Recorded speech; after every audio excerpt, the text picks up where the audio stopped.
इनमें से कौन सीबीएसई द्वारा संबद्ध होते हैं? केंद्रीय विद्यालय, जवाहर नवोदय विद्यालय, निजी विद्यालय, उपरोक्त सभी। केंद्रीय विद्यालय। निजी विद्यालय सीबीएसई द्वारा संबद्ध कैसे होंगे भाई? उपरोक्त सभी करते हैं। चलो सही है। सीबीएसई सभी केंद्रीय विद्यालयों, सभी जवाहर नवोदय विद्यालयों, निजी विद्यालयों और भारत की केंद्र सरकार द्वारा अनुमोदित अधिकांश विद्यालयों को संबद्ध करता है। ठीक है ना। सीबीएसई सभी केंद्रीय विद्यालयों, सभी जवाहर नवोदय विद्यालयों, निजी विद्यालयों और भारत की केंद्र सरकार द्वारा अनुमोदित अधिकांश विद्यालयों को संबद्ध करता है।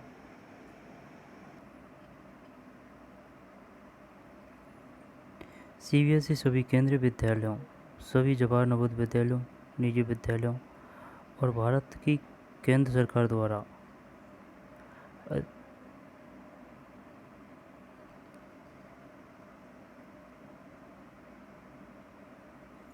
सीबीएसई सभी केंद्रीय विद्यालयों, सभी जवाहर नवोदय विद्यालयों, निजी विद्यालयों और भारत की केंद्र सरकार द्वारा अनुमोदित अधिकांश विद्यालयों को संबद्ध करता है। ठीक है ना। सीबीएसई एनपी का पूरा नाम है नेशनल पॉलिसी ऑफ एजुकेशन। सही है।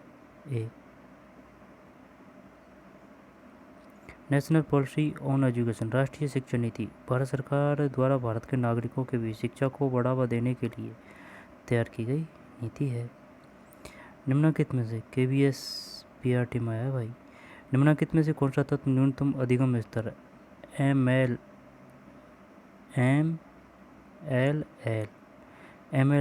की महत्वपूर्ण विशेषता नहीं था?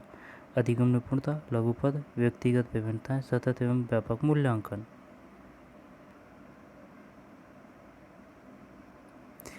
निम्नलिखित में से कौन सा तत्व न्यूनतम अधिगम स्तर एमएलएल की महत्वपूर्ण विशेषता नहीं था? अधिगम निपुणता, लघुपद, व्यक्तिगत विभिन्नताएं, सतत एवं व्यापक मूल्यांकन। जब न्यूनतम अधिगम स्तर यानी कि एमएलएल की महत्वपूर्ण विशेषता नहीं था, जब देखें अधिगम निपुणता है ना, सतत एवं व्यापक मूल्यांकन है, लघुपद करते हैं। चल सही है। 2017 में आया है। छोटे चरण न्यूनतम स्तर के शिक्षण एमएलएल की एक महत्वपूर्ण विशेषता नहीं है। मुख्य कारण जिसके द्वारा एमएलएल को स्कूल में पेश किया जा सकता है सीखने की उपलब्धियों के मौजूदा स्तरों का प्रारंभिक मूल्यांकन है।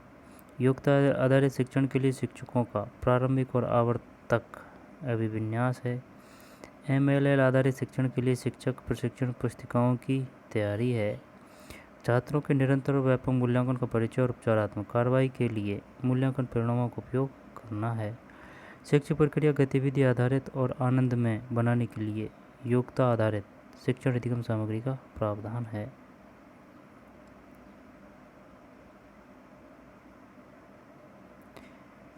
दोबारा से देख लेते हैं। छोटे चरण न्यूनतम स्तर के शिक्षण एमएलएल की एक महत्वपूर्ण विशेषता नहीं है।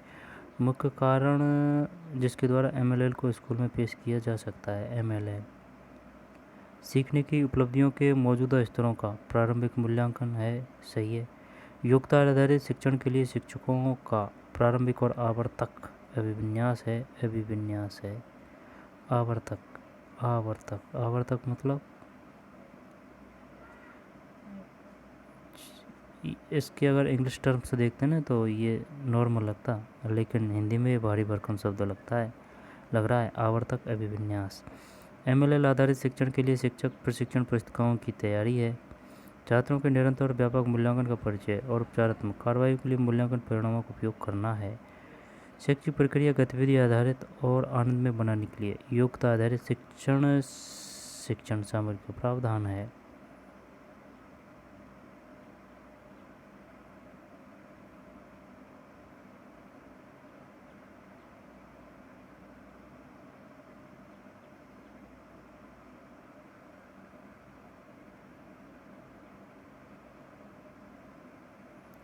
आगे चलते हैं।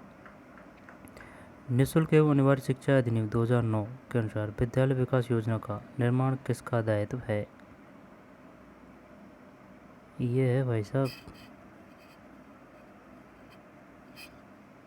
विद्यालय विकास योजना का निर्माण की बात आ रही है, विद्यालय प्रबंध समिति। शिक्षा का अधिकार कानून 2009 के अनुसार विद्यालय विकास योजना को तैयार करने की जिम्मेदारी विद्यालय प्रबंध समिति की होती है। कोटारी शिक्षा आयोग की सिफारिशें हैं। निःशुल्क और अनिवार्य शिक्षा का प्रावधान, शिक्षकों का पारिश्रमिक और कार्य की शर्तें, कोठारी आयोग और भाषा, उपरोक्त सभी।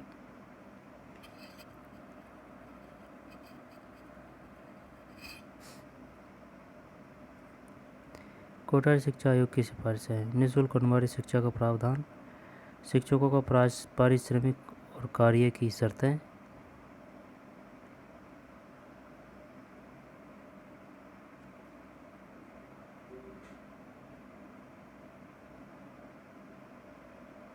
उपरोक्त सभी करते हैं। चल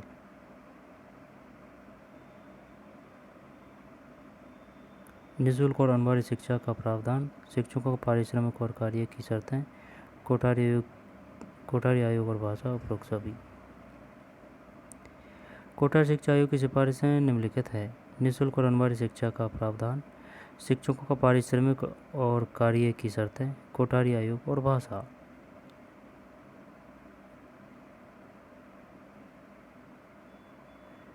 इनमें से कौन सी आधुनिक सूचना और संचार तकनीक नहीं है? जब लैपटॉप और नोटबुक ये नहीं होनी चाहिए भाई। पाठ्यपुस्तकों के प्रारूप में print media, digital video camera, hyper media और हाइपर टेक्स्ट संसाधन सी होना चाहिए भाई।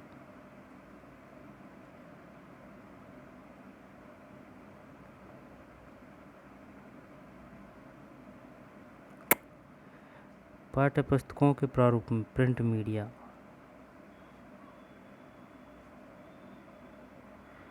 आधुनिक सूचना और संचार तकनीक, पाठ्यपुस्तकों के प्रारूप में प्रिंट मीडिया, जबकि डिजिटल वीडियो कैमरा है, लैपटॉप और नोटबुक है, हाइपर मीडिया और हाइपरटेक्स्ट संसाधन है। आधुनिक आईसीटी पारंपरिक तकनीकों की तरह एकल प्रौद्योगिकी नहीं है, वे हार्डवेयर और सॉफ्टवेयर, मीडिया और डिलीवरी सिस्टम का एक संयोजन है। इनमें से कुछ के नाम हैं, दोबारा देख लें। आधुनिक आईसीटी पारंपरिक तकनीकों की तरह एकल प्रौद्योगिकी नहीं है,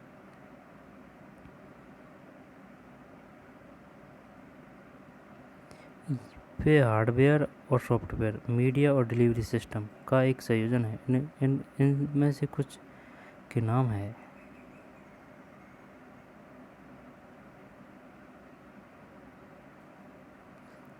डिजिटल वीडियो कैमरा, लैपटॉप और notebook, hyper media, hyper text संसाधन, बड़े समूह को संवाद करने के लिए multimedia projector, local area network, CDROM और DVD।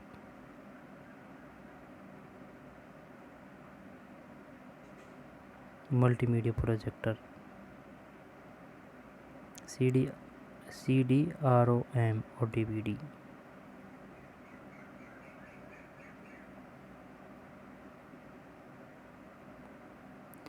आईसीटी उपयोगी है छात्र, शिक्षक, परामर्शदाता, ये सभी। आईसीटी उपयोगी है छात्र, वे अपने स्वयं सुधार हेतु जानकारी प्राप्त करने और उपयोग करने के लिए आवश्यक अवसर और प्रशिक्षण प्राप्त कर सकते हैं। आईसीटी उन्हें जिज्ञासा, आविष्कार, निर्माण आदि के अपने आग्रह को पूरा करने में मदद कर सकता है। शिक्षकों को उनके शिक्षण कार्य में आईसीटी से पर्याप्त मदद मिलती है। पुस्तकों, पत्रिकाओं, अन्य पठन सामग्री, ऑडियो विजुअल सामग्री और उपकरण तथा इलेक्ट्रॉनिक्स एवं दूरसंचार मीडिया के रूप में सूचना के प्रासंगिक स्रोत के साथ उनका परिचय उन्हें आवश्यक शिक्षण सामग्री और तकनीकों का अधिग्रहण करने में सक्षम बनाता है। परामर्शदाता, उनके पास जानकारी के विभिन्न स्रोतों तक उचित पहुंच हो सकती है और वे अपने माता पिता के साथ छात्रों को परामर्श देने हेतु वांछित शैक्षिक, व्यावसायिक और व्यक्तिगत मार्गदर्शन प्रदान करने के लिए अपने ग्राहकों के साथ अच्छी तरह से संवाद और बातचीत कर सकते हैं।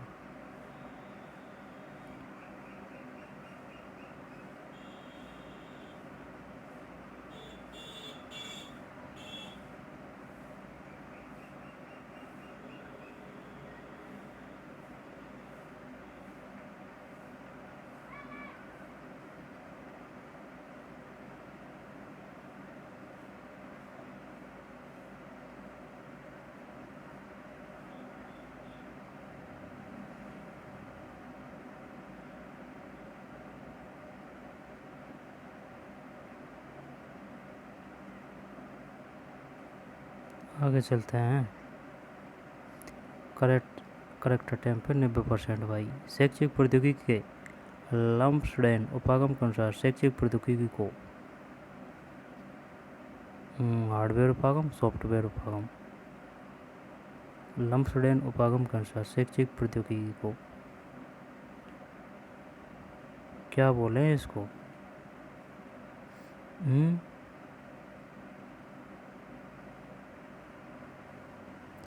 चल सी करते हैं, इसमें डी भी हो सकता है। चल टी कर देते हैं, देखी जाएगी होगी ये। न तो ये है और नहीं ये है, हार्डवेयर उपागम है भाई। शैक्षिक प्रौद्योगिकी लम्सडेन उपागम के अनुसार शैक्षिक प्रौद्योगिकी को हार्डवेयर उपागम भी कहा जाता है। इस प्रकार की शैक्षिक प्रौद्योगिकी की उत्पत्ति भौतिक विज्ञान एवं इंजीनियरिंग में हुई और यह सेवा की अवधारणा पर आधारित है, यानी शिक्षा में प्रौद्योगिकी का उपयोग। उत्पत्ति भौतिक विज्ञान एवं इंजीनियरिंग में हुई और यह सेवा की अवधारणा पर आधारित है, यानी कि शिक्षा में प्रौद्योगिकी का उपयोग। 13% करेक्ट अटेम्प्ट है और ये 90% है।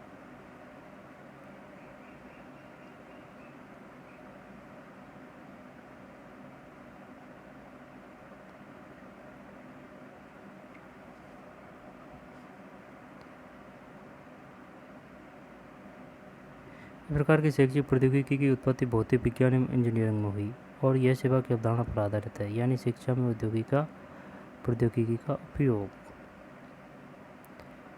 कला शिक्षण पर जोर देती है। उत्तम कला की धारणाएं, बच्चे के स्वयं के अनुभवों का समर्थन करना, कला में महारत।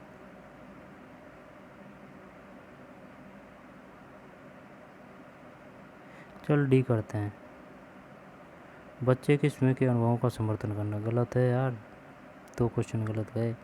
कला शिक्षण पर जोर देती है, बच्चे के स्वयं के अनुभवों का समर्थन करना। एनसीएफ 2005 के अनुसार कला शिक्षा का जोर उत्तम कला के कुछ परिपक्व विचारों को प्राप्त करने पर नहीं होना चाहिए, ठीक है ना, बल्कि सामग्री, कौशल और तकनीकी के संपर्क के माध्यम से बच्चे की अपनी अभिव्यक्ति और शैली का समर्थन करने पर होता है, लेकिन उन्हें अधिकता दिए बिना।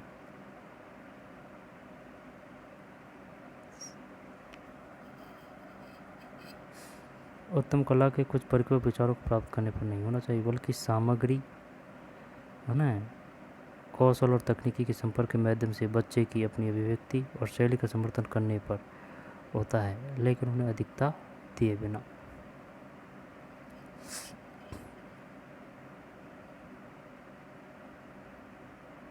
कलात्मक शिक्षा के संदर्भ में निम्नलिखित में से कौन सा कथन सही है? बच्चों की कला गतिविधियों को एक मनोरंजन सीमांत के रूप में मानना चाहिए। बच्चों को कला गतिविधियों को मात्र मनोरंजन सीमांत नहीं मानना चाहिए। कला शिक्षा रचनात्मक सौंदर्य संबंधी पहलुओं पर जोर नहीं देती।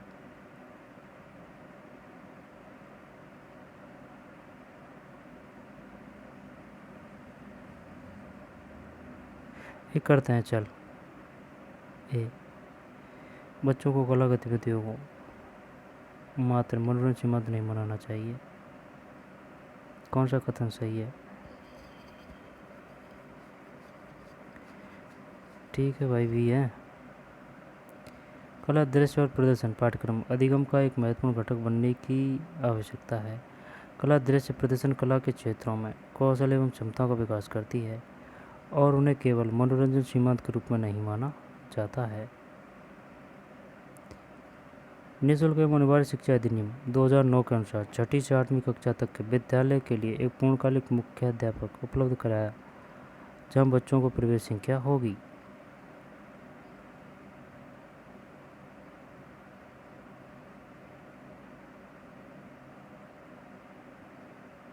जब ये होगा 120 से अधिक।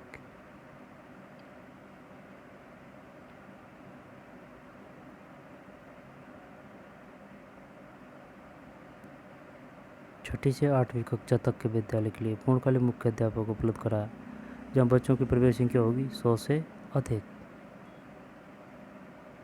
100 से अधिक है भाई। शिक्षा का अधिकार कानून 2009 के तहत यदि कक्षा 6 से 8 में किसी कक्षा में 100 से अधिक विद्यार्थी है तो उसमें एक प्रधान शिक्षक होना चाहिए।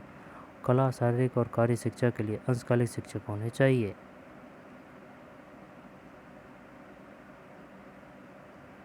उसमें एक प्रधान शिक्षक होना चाहिए। यार 100 से अधिक, 150 से ऊपर है शायद।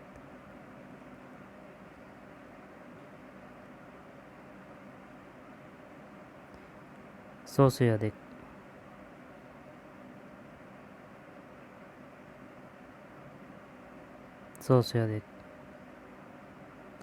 राष्ट्रीय शिक्षा आयोग को सामान्यतः किस नाम से जाना जाता है? कोठारी आयोग। राष्ट्रीय शिक्षा आयोग, जिसे कोठारी आयोग के नाम से जाना जाता है, भारत में शैक्षिक क्षेत्र के सभी पहलुओं की जांच करने, शिक्षा का सामान्य प्रतिरूप विकसित करने और भारत में शिक्षा के विकास के लिए दिशा निर्देश और नीतियों पर सलाह देने के लिए भारत सरकार द्वारा स्थापित एक विशेष आयोग था। राज्य में प्राथमिक शिक्षा और INSET में गुणात्मक सुधार में कौन सहायता करता है? INSET में गुणात्मक सुधार में कौन सहायता करता है? NCERT होगा यार, है।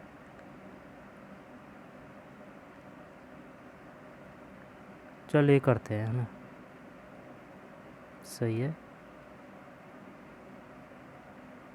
दिल्ली का राज्य शैक्षिक अनुसंधान एवं प्रशिक्षण परिषद दिल्ली सरकार की एक स्वायत्त संस्था है।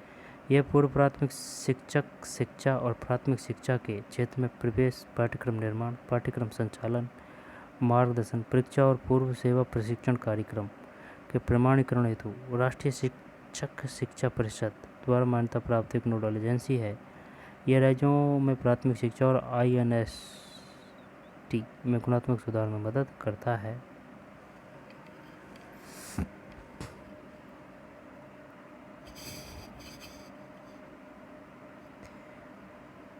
दिल्ली का राज्य शैक्षिक अनुसंधान एवं प्रशिक्षण परिषद दिल्ली सरकार की एक स्वायत्त संस्था है।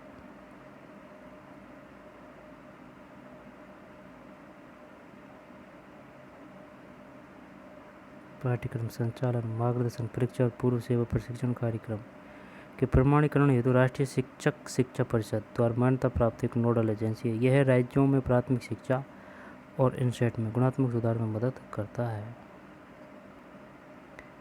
NCERT द्वारा प्रकाशित पाठ्यपुस्तक किसके द्वारा निर्धारित की जाती है? जब भाई साहब ये आएगा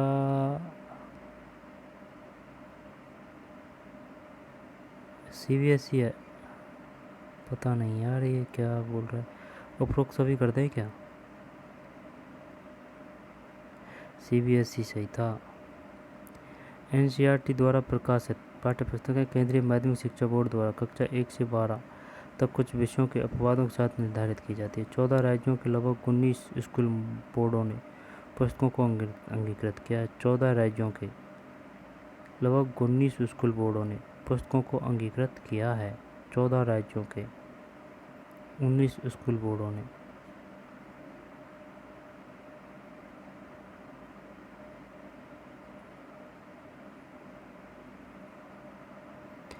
IEDC निःशक्तों के लिए समेकित शिक्षा सर्वप्रथम कब आरंभ की गई थी?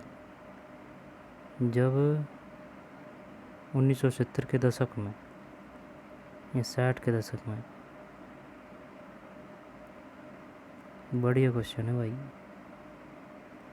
पता नहीं है लेकिन।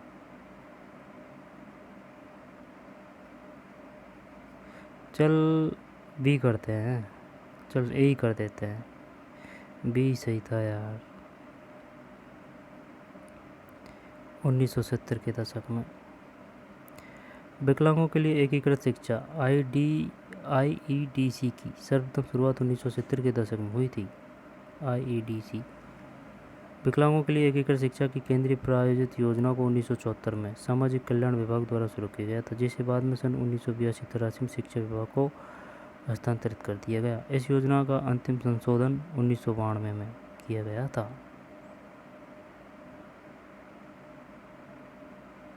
आईईडीसी की सर्वप्रथम शुरुआत 1970 के दशक में हुई थी। विकलांगों के लिए एकीकृत शिक्षा की केंद्रीय प्रायोजित योजना को 1974 में सामाजिक कल्याण विभाग द्वारा शुरू किया गया था।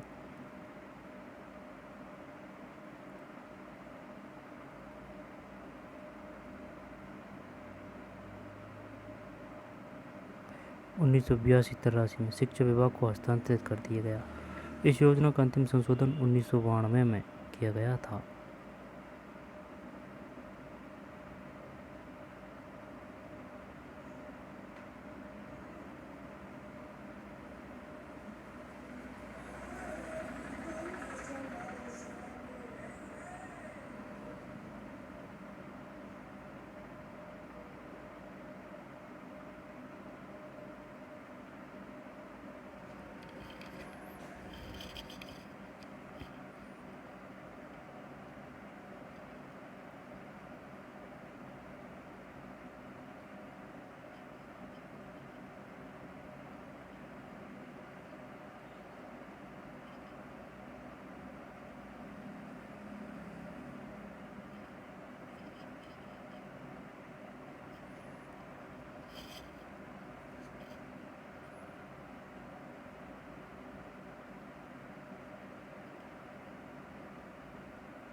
एक विद्यार्थी को व्यक्तिगत रूप से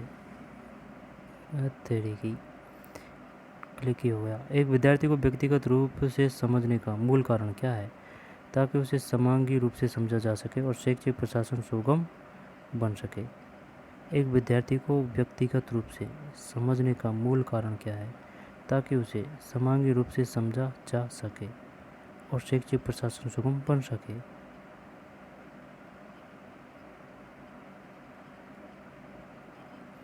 व्यक्तिगत शिक्षा का अध्ययन करने के लिए मूलभूत कारण उसे समावेयतापूर्वक रखना है। इस प्रकार शैक्षिक प्रशासन में सहायता करना है।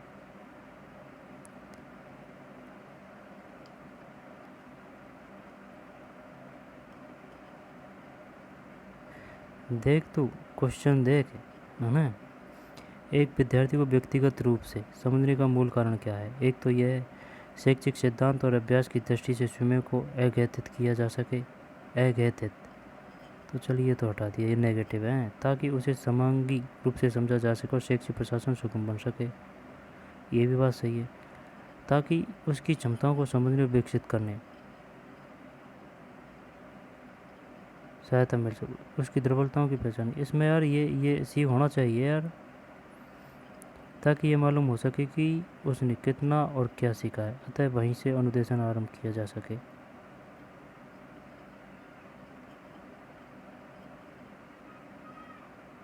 सी होगा इसमें। हमने व्यक्तिगत शिक्षा का अध्ययन, व्यक्तिगत शिक्षा का अध्ययन करने के लिए मूलभूत कारण उसे समयावतापूर्वक रखना है। इस प्रकार शैक्षणिक प्रशासन में सहायता करना है। ये शायद कोई आंसर की मिस्टेक है, ये ऐसा थोड़ी है कि 11% जो गलत देंगे। ये सी होगा इसमें, इस वजह से ज़्यादातर बच्चों ने सी किया है, लेकिन इसमें आंसर बी मान रखा है एफ वालों ने। कलात्मक शिक्षा का मुख्य उद्देश्य है, ये सब ही है। अब ये 90% होगा, देख 86%। कलात्मक शिक्षा का मुख्य उद्देश्य है कला गतिविधियों की एक श्रृंखला के माध्यम से बच्चे को खोज और विचारों, भावनाओं और अनुभवों को व्यक्त करने में सक्षम करना। स्वयं अभिव्यक्ति का मूल्यांकन करके बच्चे के आत्मविश्वास और आत्मसम्मान को महत्व देना। ठीक है, स्वयं अभिव्यक्ति का मूल्यांकन करके बच्चे का आत्मविश्वास और आत्मसम्मान को महत्व देना। बच्चे को रचनात्मक रूप से समस्याओं को देखने और हल करने में सक्षम करना। ये सभी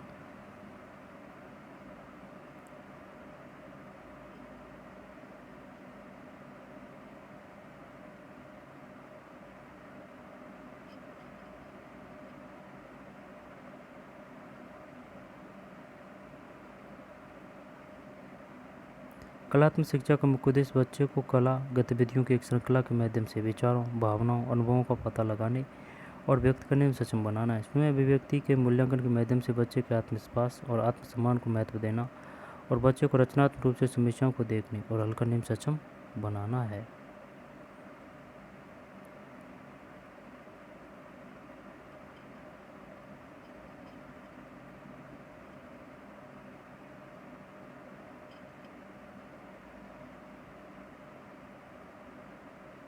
साइलेंट मोड पर पढ़ते हैं वह। निम्नलिखित में से कौन छात्रों को डिजिटल अधिगम में संलग्न करने का माध्यम नहीं है? जब कौन सा आएगा इसमें? चल करते हैं। निम्न में से कौन सा छात्रों को डिजिटल अधिगम में संलग्न करने का माध्यम नहीं है?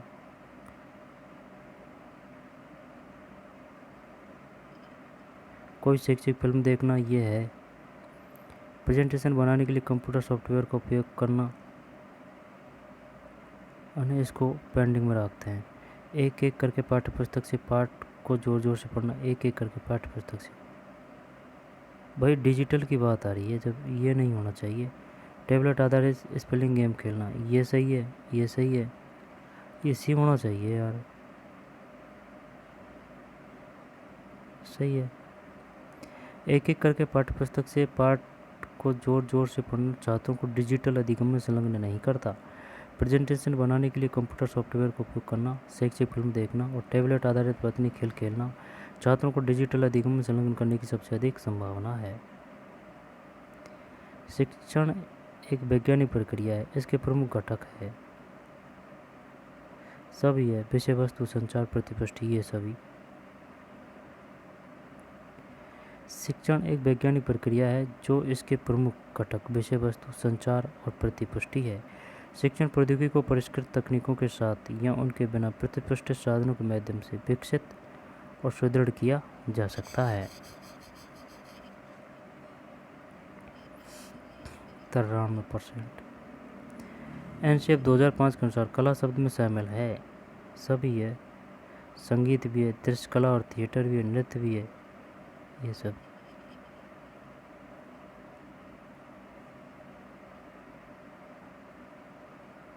एनसीएफ 2005 के अनुसार इस शब्द में 4 मुख्य धाराएं शामिल है, यानी कि संगीत है, दृश्य है, नृत्य है, कला और रंगमंच को शामिल किया जाना चाहिए। शिक्षण के अलावा शिक्षा पर जोर दिया जाना चाहिए और दृष्टिकोण शिक्षाप्रद के बजाय सहयोगी एवं अनुभवात्मक होना चाहिए। कोठारी आयोग के मुख्य समूह कितने सदस्य थे? भाई तो को बात बताऊं, पता नहीं यार।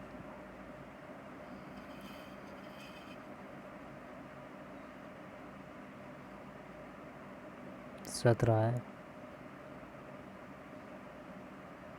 आयोग में 17 सदस्य थे, जिसमें 11 भारतीय और 6 विदेशी थे। कोठारी आयोग में 17 सदस्य थे, जिनमें 11 भारतीय और 6 विदेशी थे। ये सही है भाई, 11 तो भारतीय और 6 विदेशी थे। विदेशी ये विशेषज्ञ होंगे और ये 11 भी विशेषज्ञ होंगे, प्रखंड विद्वान। निबंधात्मक परीक्षण की इतनी लोकप्रियता का मुख्य कारण है इसकी संक्षेपण तथा संगठन कौशल को मापने की योग्यता, इसकी उच्च वैधता, इसके उच्च निदानात्मक मूल्य, इसकी उच्च विश्वसनीयता।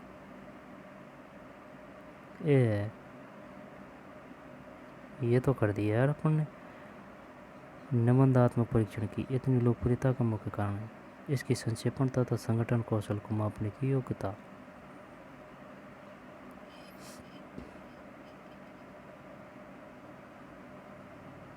संक्षेपित एवं व्यवस्थित करने के कौशल का आकलन करने की योग्यता का परीक्षण करना है। इनमें से कौन एनसीईआरटी की घटक इकाई नहीं है?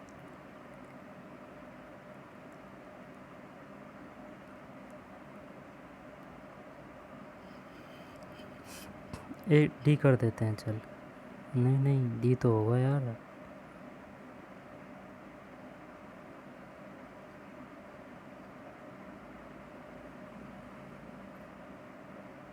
पता नहीं यार,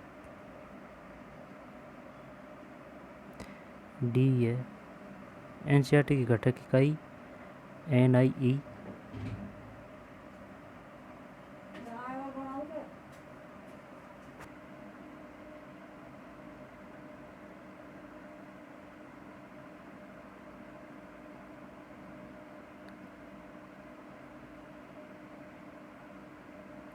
इनमें से कौन एनसीईआरटी घटक इकाई नहीं है? एनसीईआरटी घटक इकाई NIE, RCE और CIET है।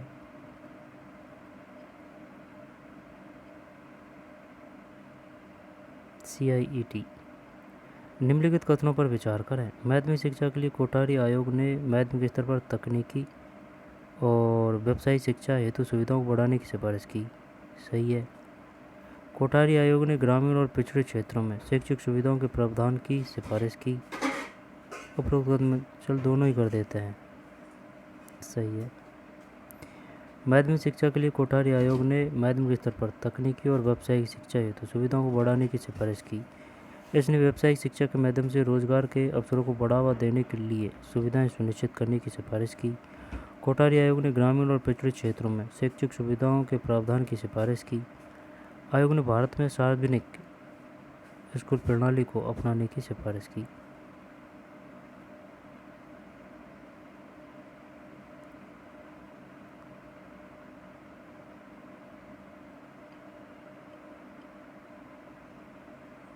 एनसीईआरटी के विषय में निम्नलिखित में से कौन सा कथन सही नहीं है?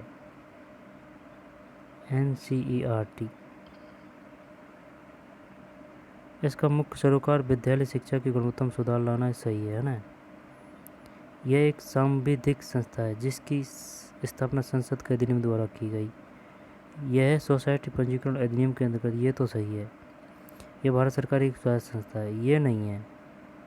सांविधिक नहीं है, संवैधानिक भी है।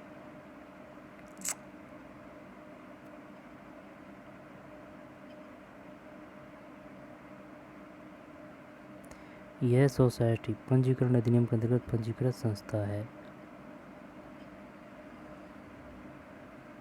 एनसीईआरटी एक पंजीकृत सोसाइटी नहीं है जो पंजीकरण अधिनियम के तहत पंजीकृत है। यह स्कूली बच्चों को गुणवत्तापूर्ण शिक्षा प्रदान करने के लिए यार एक ऑप्शन आया था, एक क्वेश्चन आया था, इस वजह से ये कर दिया भाई, लेकिन अपन नहीं करते। एक क्वेश्चन आया था उसमें था एक ABCD वगैरह में, इस वजह से अब गलत पढ़ने की वजह से ये क्वेश्चन गलत हो गया।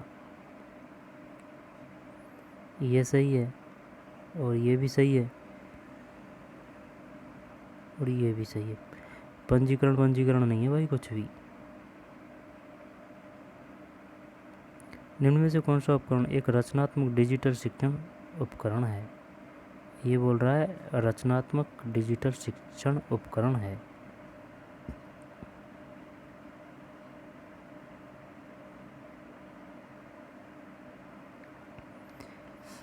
निम्न में से कौन सा उपकरण एक रचनात्मक डिजिटल शिक्षण उपकरण है? अर्थ विषयक कार्यात्मक प्रोग्राम।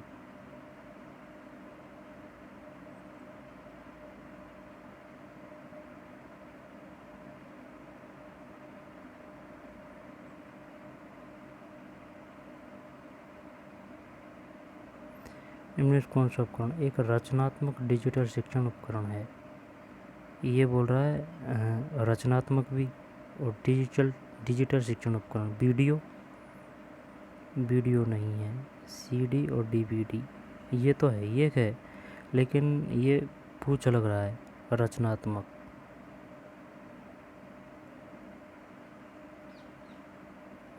रचनात्मक उपकरण में माइंड टूल, स्प्रेडशीट, अर्थ विषयक कार्यात्मक प्रोग्राम, माइक्रोवर्ड और हाइपरमीडिया संलेखन उपकरण शामिल है जो छात्रों को ज्ञान का प्रतिनिधित्व करने और उत्पन्न करने में सक्षम बनाते हैं। ये उपकरण किसी दिए गए निर्देशात्मक उद्देश्य के लिए निश्चित मूर्त उत्पाद का उत्पादन करने में सक्षम है।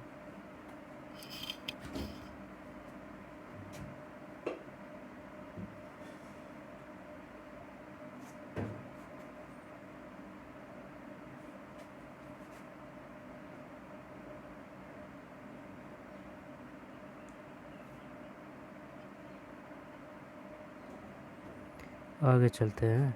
अपना गलत है भाई, नहीं सही है लेकिन ये अड़ंगा है। डिजिटल शिक्षण अधिगम का उपयोग किया जा सकता है शिक्षक की प्रस्तुति के साथ साथ शिक्षार्थियों की सहायता के लिए, केवल छात्र की प्रस्तुति के लिए डिजिटल शिक्षण अधिगम उपकरण का उपयोग प्रति व्यक्ति कर सकता है। सही है, सही है, सही है सभी।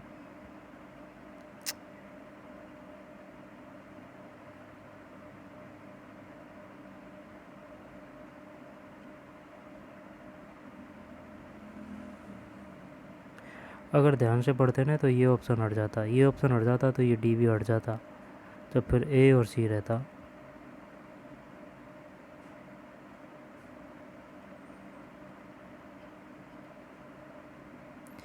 शिक्षक की प्रस्तुति के साथ साथ शिक्षार्थियों की सहायता के लिए डिजिटल उपकरणों का उपयोग किया जा सकता है। अधिगम को सौंपे गए कार्यों की समझ बनाने और जो आवश्यक है उसे अधिगम में मदद करने के लिए इसका बड़े पैमाने पर उपयोग किया जा सकता है। शैक्षिक तकनीकी में मनोविज्ञान के प्रयोग को क्या कहते हैं?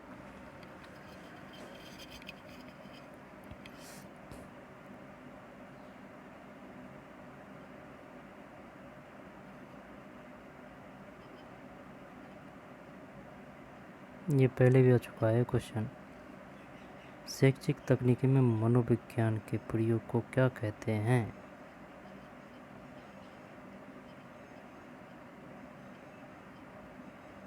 चल सी करते हैं। नहीं नहीं नहीं, कठोर उपागम करते हैं।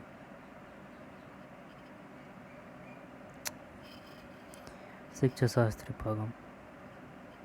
शैक्षिक तकनीकी में मनोविज्ञान के प्रयोग को क्या कहते हैं? शिक्षा शास्त्रीय उपागम।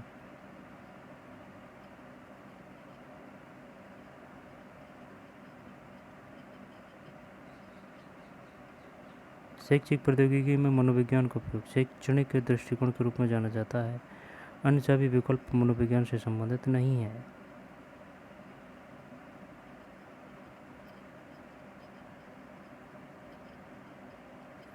शैक्षणिक तकनीकी में मनोविज्ञान के प्रयोग को क्या कहते हैं?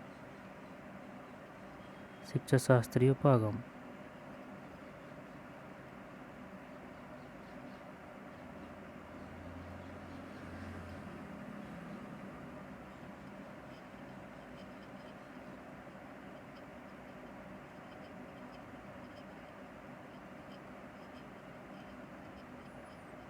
शैक्षिक प्रौद्योगिकी मनोविज्ञान का उपयोग शैक्षणिक दृष्टिकोण के रूप में जाना जाता है, अन्य सभी विकल्प मनोविज्ञान से संबंधित नहीं है।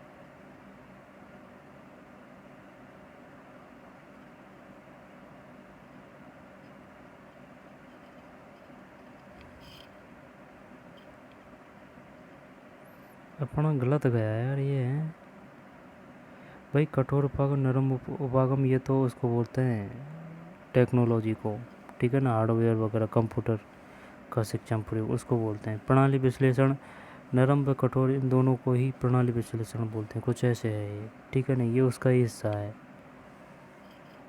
आगे चलते हैं चलो। शिक्षण और अधिगम के दौरान डिजिटल उपकरणों और प्रौद्योगिकियों के अभिनव उपयोग किस रूप में जाना जाता है?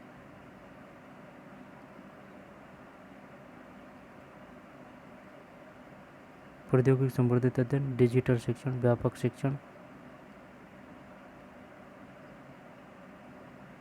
चलो ये भी करते हैं, देखी जाएगी। सही है। डिजिटल शिक्षण अधिगम शिक्षण एवं अधिगम प्रक्रिया के दौरान डिजिटल उपकरणों और प्रौद्योगिकी का अभिनव उपयोग है और अक्सर प्रौद्योगिकी संवर्धित अधिगम TEL के रूप में जाना जाता है। डिजिटल शिक्षण अधिगम प्रक्रिया के दौरान डिजिटल उपकरणों और प्रौद्योगिकी का अभिनव उपयोग है और अक्सर प्रौद्योगिकी समृद्धता अधिगम TEL के रूप में जाना जाता है। अनुदेशात्मक प्रक्रिया में सुधार लाने हेतु किस प्रकार की शैक्षिक प्रौद्योगिकी का प्रयोग किया जाता है?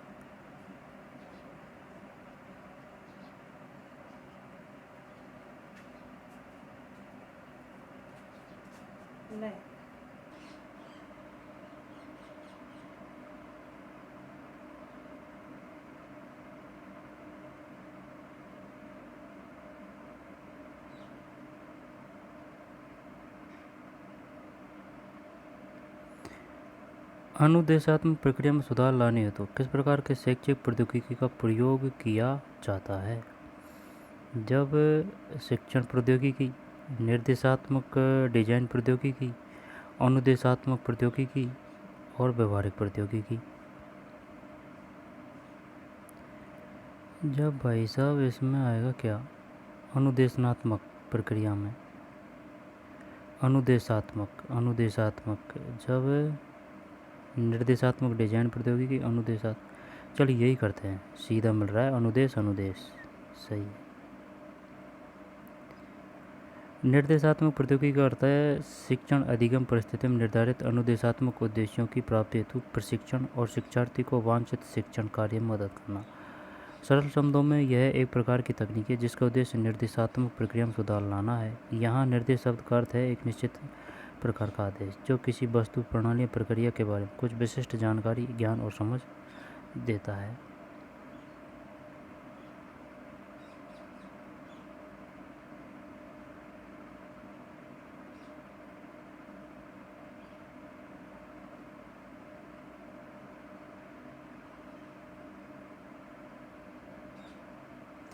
कोठारी आयोग ने अपना कार्य कब शुरू किया? कोठारी 14 जुलाई 2 अक्टूबर 1964 है यार। कोठारी आयोग ने अपना कार्य कब शुरू किया? 2 अक्टूबर 1964। कोठारी आयोग को 14 जुलाई 1964 को स्थापित शामिल किया गया था। कब? आई बात समझ में? क्वेश्चन तो लगभग में ठीक ठाक दिया है यार अपन ने, है ना। यानी कि गठन किया गया था 14 जुलाई 1964 को। इसने 2 अक्टूबर 1964 को अपना काम शुरू किया। जुलाई अगस्त सितंबर अक्टूबर इसने 2 अक्टूबर 1964 को अपना काम शुरू किया और 29 जून 1966 को अपनी रिपोर्ट सरकार को सौंप दी। 29 जून 1966 को। कोठारी आयोग को 14 जुलाई 1964 को शामिल यानी कि कमीशन किया गया, है ना, 14 जुलाई 1964। और इसने 2 अक्टूबर 1964 को अपना काम शुरू किया और 29 जून 1966 को अपनी रिपोर्ट सरकार यानी कि 2 साल बाद 29 जून 1966 को 14, 2 और 29।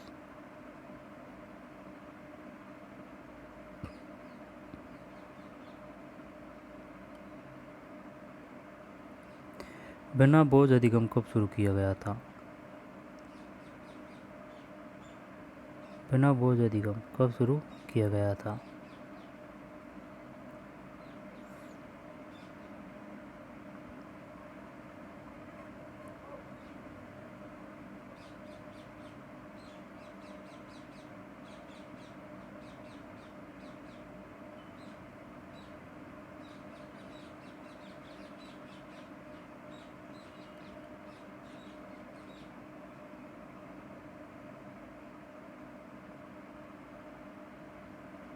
पता नहीं भाई।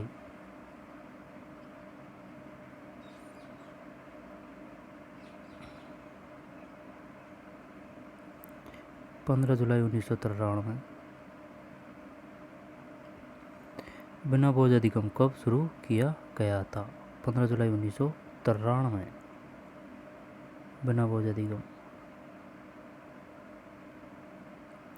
वर्ष 1992 में मानव संसाधन विकास मंत्री द्वारा प्रोफेसर यशपाल की अध्यक्षता में गठित 8 सदस्यों की समिति को राष्ट्रीय सलाहकार समिति कहा गया, जिसका नाम बाद में इसके अध्यक्ष के नाम पर हो गया। 15 जुलाई 1993 को आयोग ने सरकार को बिना बोझ अधिगम शीर्षक वाली रिपोर्ट प्रस्तुत की। दोबारा देख लेते हैं। 15 जुलाई 1993 में वर्ष 1992 में मानव संसाधन विकास मंत्री द्वारा प्रोफेसर यशपाल की अध्यक्षता में गठित 8 सदस्यों की समिति को राष्ट्रीय सलाहकार समिति कहा गया, जिसका नाम बाद में इसके अध्यक्ष के नाम पर हो गया। 15 जुलाई 1993 को आयोग ने सरकार को बिना बोझ अधिगम शीर्षक वाली रिपोर्ट प्रस्तुत की। 15 जुलाई 1993 में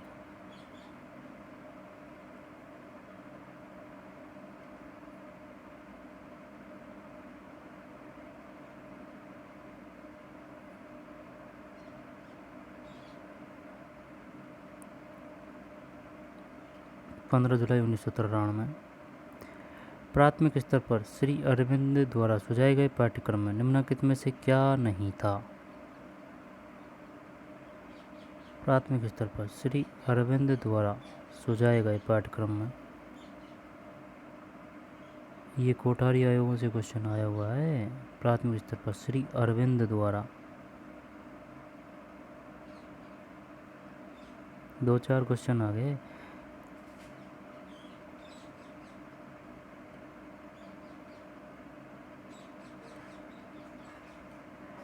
चल भी करते हैं, सही है। प्राथमिक स्तर पर श्री अरविंद द्वारा सुझाए गए पाठ्यक्रम निम्नलिखित में से क्या नहीं था? नहीं था है, नहीं था। अपन ने तो था समझ के किया था ये, चल जाने दे हैं। जो करेक्टली जो क्वेश्चन नहीं है उनको होना ना होना एक ही बात है। मातृभाषा और फ्रेंच, सामान्य विज्ञान और सामाजिक अध्ययन, कला और चित्रकला। मातृभाषा और फ्रेंच है, सामान्य विज्ञान सामाजिक अध्ययन है, कला और चित्रकला है। प्राथमिक स्तर पर मातृभाषा, अंग्रेजी, फ्रेंच, साहित्य, राष्ट्रीय इतिहास, कला, चित्रकला, सामान्य विज्ञान, सामाजिक अध्ययन और अंकगणित पढ़ाया जाना चाहिए। शरीर विज्ञान और स्वास्थ्य की शिक्षा माध्यमिक स्तर पर दी जानी चाहिए, इसलिए उनके द्वारा सुझाए गए प्राथमिक स्तर के पाठ्यक्रम में शरीर विज्ञान और स्वास्थ्य शिक्षा नहीं थी।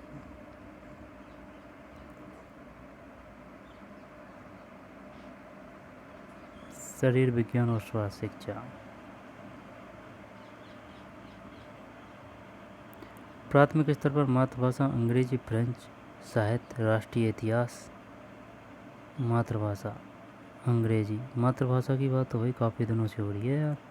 अंग्रेजी, फ्रेंच, साहित्य, राष्ट्रीय इतिहास, कला, चित्रकला, सामान्य विज्ञान, सामाजिक अध्ययन और अंकगणित पढ़ाया जाना चाहिए, प्राथमिक स्तर की बात है।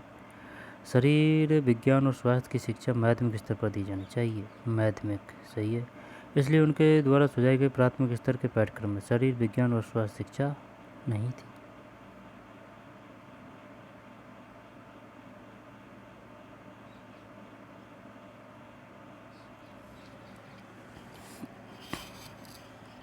कभी कभी वो बहुत छोटी बारीकी चीज़ पूछ लेते हैं, जैसे कि या ये ऐसे भी पूछ सकते हैं कि भाई क्या नहीं था और क्या थे। 3 अलग दे देगा, एक इसमें से दे देगा। सामान्य विज्ञान,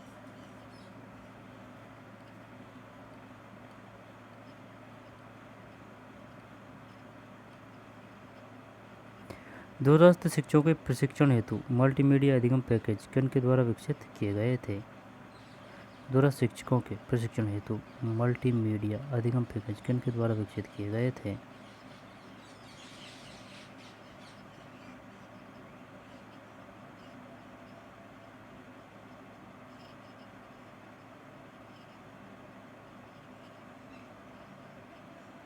CBSE करते हैं क्या?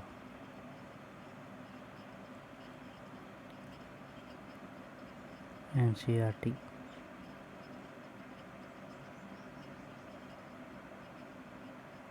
दूरस्थ शिक्षकों के प्रशिक्षण हेतु मल्टीमीडिया अधिगम पैकेज NCERT द्वारा विकसित किए गए। इसको करते हैं KVS TGT 2017। निम्नलिखित में से कौन सा सर्व शिक्षा अभियान का उद्देश्य नहीं है।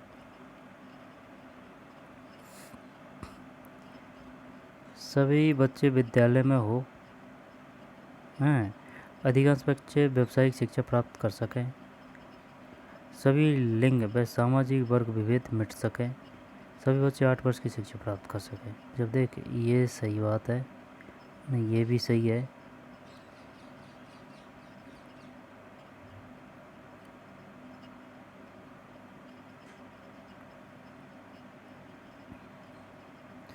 यार सर्व शिक्षा अभियान, सर्व शिक्षा अभियान, चल भी करते हैं, सही है।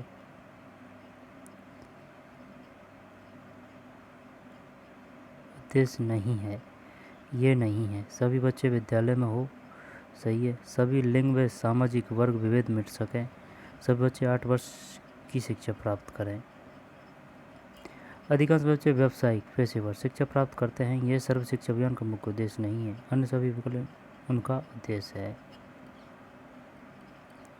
डिजिटल अधिगम रणनीति में शामिल है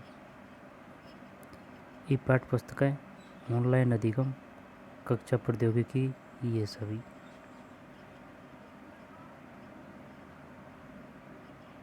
ये सभी है, ये सभी है, सही है।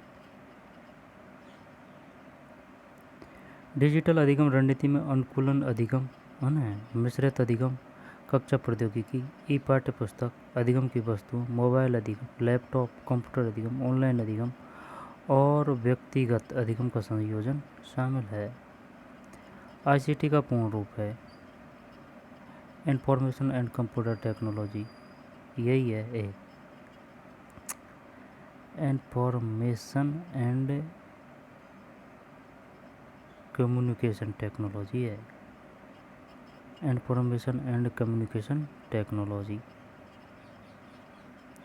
आईसीटी का पूर्ण इंफॉर्मेशन एंड कम्युनिकेशन टेक्नोलॉजी है सूचना एवं संचार प्रौद्योगिकी, उपकरण, साधन और अनुप्रयोग समर्थन के रूप में कार्यरत किसी प्रौद्योगिकी को संदर्भित करती है जो एकत्रीकरण, संग्रहण, पुनः प्राप्ति, उपयोग, संचरण, कार्य साधन तथा सूचना के प्रसार में मदद करती है।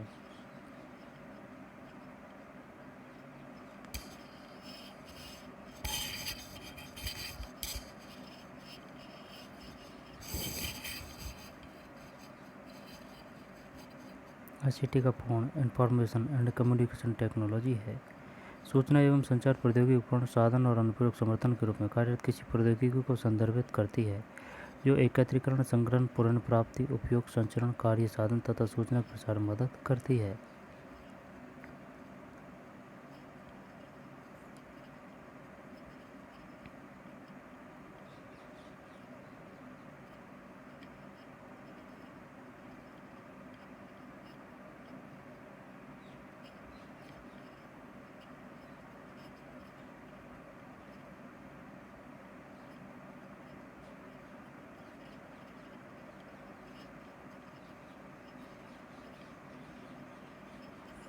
निम्नलिखित में कौन डिजिटल शिक्षण की भूमिका नहीं है?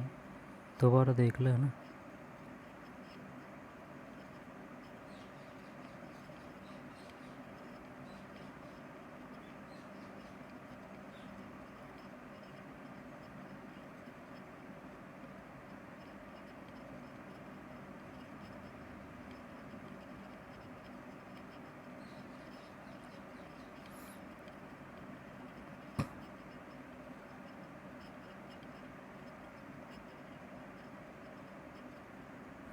निम्नलिखित में से कौन डिजिटल शिक्षण की भूमिका नहीं है? जब केवल कक्षा में सहायक दृष्टिकोण प्रदान करना है। निर्देशात्मक प्रक्रिया के दौरान आईसीटी के उपकरण छात्रों को प्रेरित करेंगे और साथियों के बीच बातचीत को प्रोत्साहित करेंगे। डिजिटल शिक्षण हमेशा शिक्षक केंद्रित शैक्षणिक दृष्टिकोण का समर्थन करता है। शिक्षक अधिगम छात्र केंद्रित होने के लिए अपनी शिक्षा को स्थानांतरित करते हैं।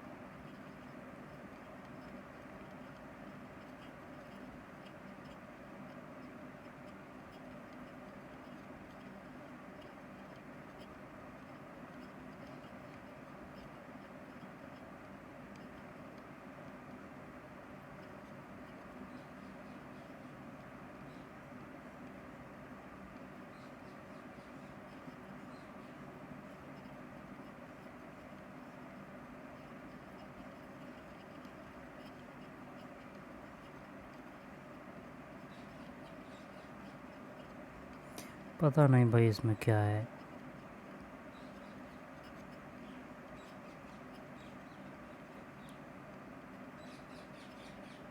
अब ये तो सही है ना? ये भी सही है। अब दो ऑप्शन है। डिजिटल शिक्षण हमेशा शिक्षक केंद्रित शैक्षिक, ये भी ठीक ठाक सा लग रहा है। शिक्षक अधिक छात्र केंद्रित होने के लिए अपनी शिक्षा को स्थानांतरित करते हैं। इसको हटा दे, सी को दे, सी करते हैं चल। हट तेरी की। केवल कक्षा में सहायक दृष्टिकोण प्रदान करता है।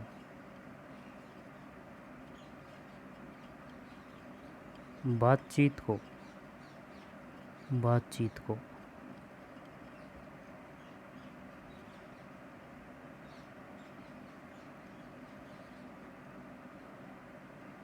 आईसीटी के उपकरण छात्रों को प्रेरित करेंगे और अपने साथियों के बीच बातचीत को प्रोत्साहित करेंगे। डिजिटल शिक्षण का उपयोग बड़े पैमाने पर शिक्षार्थियों को दत्त कार्यों की समझ बनाने और आवश्यक होने पर सीखने में मदद करने के लिए किया जाता है। दोबारा देख लें। निर्देशात्मक प्रक्रिया के दौरान डिजिटल शिक्षण आईसीटी के उपकरण छात्रों को प्रेरित करेंगे और अपने साथियों के बीच बातचीत को प्रोत्साहित करेंगे। डिजिटल शिक्षण का उपयोग बड़े पैमाने पर शिक्षार्थियों को दत्त कार्यों की समझ बनाने और आवश्यक होने पर सीखने में मदद के लिए किया जाता है।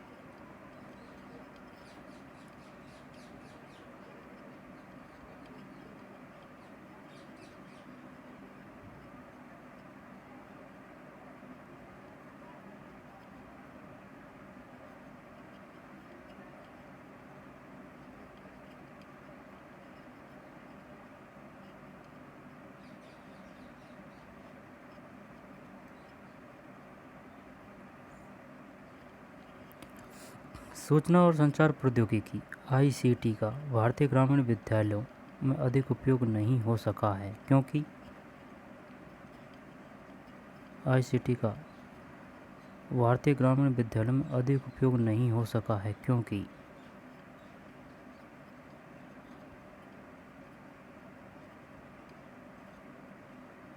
इसको तो कर दूंगा मैं। ये भी बात सही है। ग्रामीण जनसंख्या की आईसीटी के प्रति अधिक सकारात्मक सोच नहीं होती। आईसीटी काफ़ी खर्चीली है। आईसीटी में जटिल शब्दावली का प्रयोग किया गया है। ये सही है, चल सी करते हैं, है ना? सही है। सूचना और संचार प्रौद्योगिकी आईसीटी भारतीय ग्रामीण विद्यालयों में लोकप्रियता हासिल नहीं कर पाया है क्योंकि आईसीटी एक महंगी तकनीक है। यह इतनी अधिक महंगी थी कि ग्रामीण लोगों के लिए इस्तेमाल करना बहुत मुश्किल था। निम्न में से किस प्रकार की शिक्षा को स्वनियामक शिक्षा के रूप में भी जाना जाता है? स्वनियामक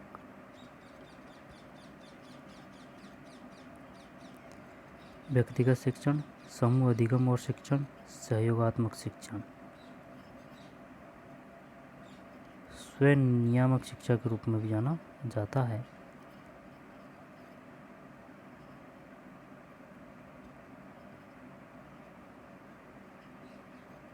भाई इसमें आएगा सहयोगात्मक शिक्षण, समूह अधिगम और चल भी करते हैं।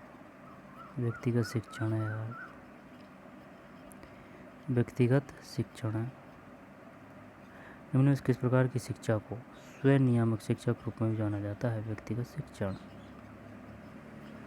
व्यक्तिगत शिक्षण से तात्पर्य है अधिगम के वैकल्पिक स्रोतों की खोज करना, प्रश्न बनाना और विशेषज्ञों से सीधे संवाद करना। अधिगम के छात्रों के इस दृष्टिकोण में पूरी तरह से डिजिटल उपकरण की मदद ली जाती है। फिर एक शिक्षक अधिगम की प्रक्रिया को विनियमित करने के लिए अपने अधिगम की निगरानी करता है। इस दृष्टिकोण को स्वनियामक शिक्षा के रूप में जाना जाता है।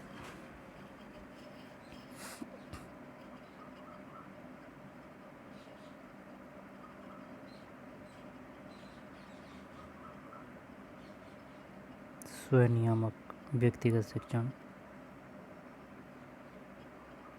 नाम से ही पता चल रहा है। वैसे अगर थोड़ा बहुत जोड़ देते तो व्यक्तिगत शिक्षण से तात्पर्य अधिगम के वैकल्पिक स्रोतों की खोज करना, प्रश्न बनाना और विशेषज्ञों से सीधे संवाद करना।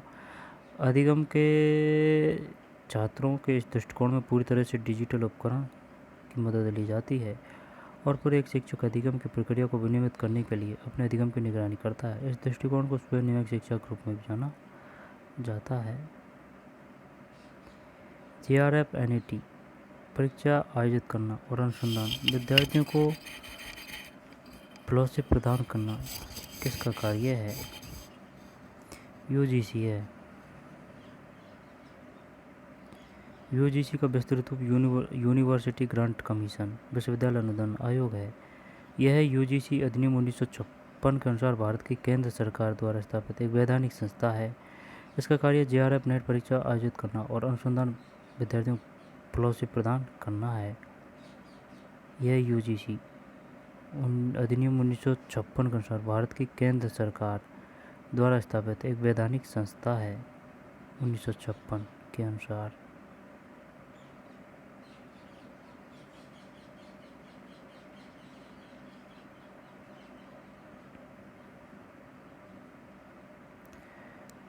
किसी परीक्षण की वैधता तथा विश्वसनीयता के संबंध में निम्नलिखित में कौन सा कथन सर्वाधिक सही है?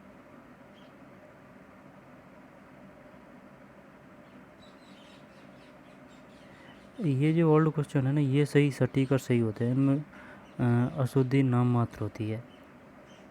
किसी परीक्षण की वैधता तथा विश्वसनीयता के संबंध में निम्नलिखित में से कौन सा कथन सर्वाधिक सही? कोई परीक्षण यदि मानकीकृत नहीं है तो वह विश्वसनीय भी नहीं होगा। सही बात है। जब तक कोई परीक्षण विश्वसनीय नहीं होगा वह वैध भी नहीं होगा, विश्वसनीय नहीं होगा। जब तक कोई परीक्षण वस्तुनिष्ठ नहीं होगा वह वैध नहीं हो सकता। ऐसी बात नहीं है। यदि कोई परीक्षण वैध नहीं है तो वह विश्वसनीय भी नहीं होगा। शानदार क्वेश्चन है भाई साहब, एकदम जोरदार। सर्वाधिक सही की बोल रहा है।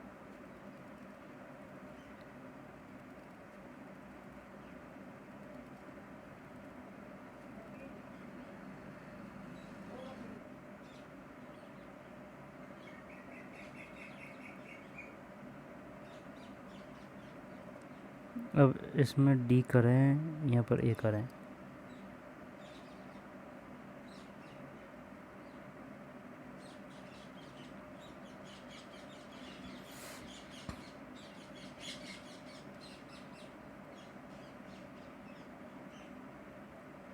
चल A कर देते हैं। तेरे की जब तक कोई परीक्षण विश्वसनीय नहीं होगा वह वैध नहीं होगा। ये भी बात सही है भाई। अगर विश्वसनीय नहीं होगा वह वैध नहीं होगा। कहने को तो ये सभी सही है, लेकिन ये पूछ रहा है सबसे बेस्ट। कोई परीक्षण यदि मानकीकृत नहीं है तो विश्वसनीय नहीं होगा।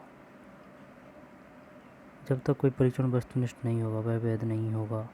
यदि कोई परीक्षण वैध नहीं है तो वह विश्वसनीय नहीं होगा। भी है। विश्वसनीयता को मापने के लिए एक परीक्षण पर्याप्त रूप से संगत होना चाहिए। वैधता का अर्थ है वह स्तर जो परीक्षण को मापता है, जिस माप के लिए वह निर्धारित है।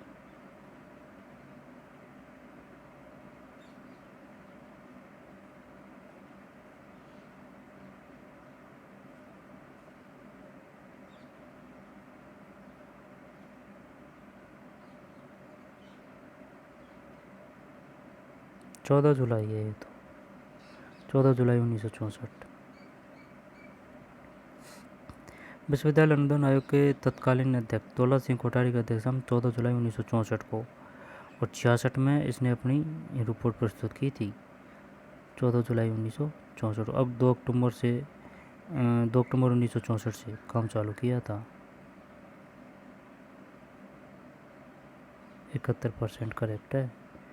हल्के में मत लेना, बच्चे तैयारी बढ़िया कर रहे हैं भाई साहब। आई बात समझ में? 71% करेक्ट है।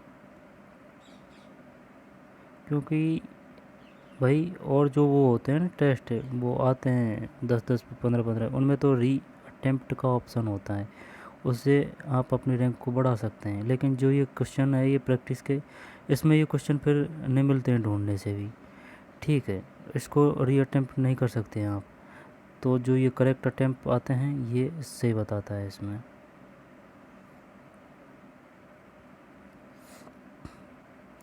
NCERT के उद्देश्य है शैक्षिक अनुसंधान को बढ़ावा देना और संचालित करना, नवीन विचारों और अभ्यास का प्रयोग। राष्ट्रीय पाठ्यचर्या रूपरेखा, पाठ्यक्रम और पाठ्यपुस्तक तैयार करना। सेवा पूर्व और सेवारत शिक्षकों की शिक्षा और राष्ट्रीय एवं राज्य स्तर के अधिकारियों का प्रशिक्षण। चल डी करते हैं।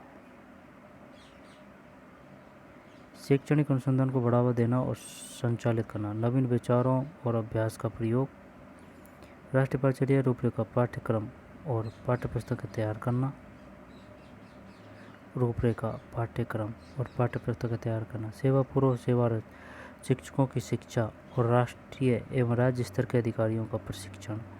राज्यों, राष्ट्रीय अंतर्राष्ट्रीय संगठनों के साथ सहयोग करना।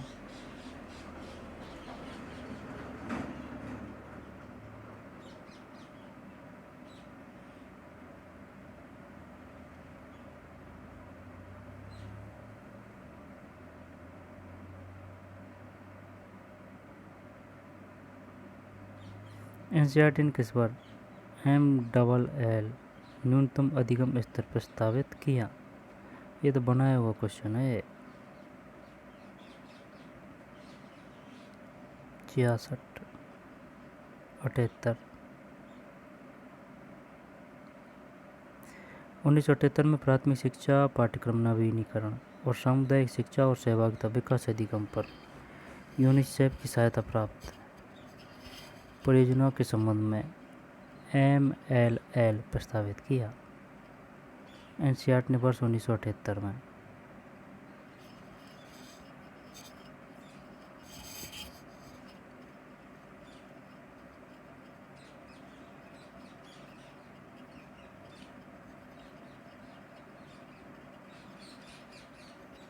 एनसीईआरटी ने वर्ष 1978 में प्राथमिक शिक्षा पाठ्यक्रम नवीनीकरण और सामुदायिक शिक्षा और सहभागिता विकास गतिविधियों पर यूनिसेफ की सहायता प्राप्त परियोजनाओं के संबंध में MLL प्रस्तावित किया।